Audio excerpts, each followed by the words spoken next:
Ito ang GMA Regional TV News. May init na balita sa Visayas at Mindanao mula sa GMA Regional TV. Hulikam ang pagdaan sa palayan at pinaniniwala ang pagtakas ng isang lalaki sa San Miguel, Iloilo.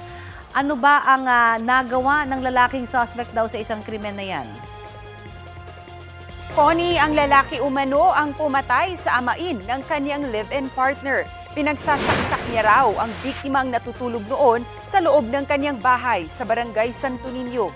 Dead on arrival sa ospital ang 48 anyos na si Albert Mallorca. Ayon sa pulisya, 21 saksak ang tinamo niya. Hinahanap pa ang sospek na nakita sa CCTV na tumakbo sa palayan at tila pagtakas. Hindi pa natatagpuan ang ginamit niyang kutsilyo. Batay sa investigasyon, posibleng nagawa ng sospek ang krimen dahil hindi umano boto ang biktima sa kanya bilang live-in partner ng stepdaughter.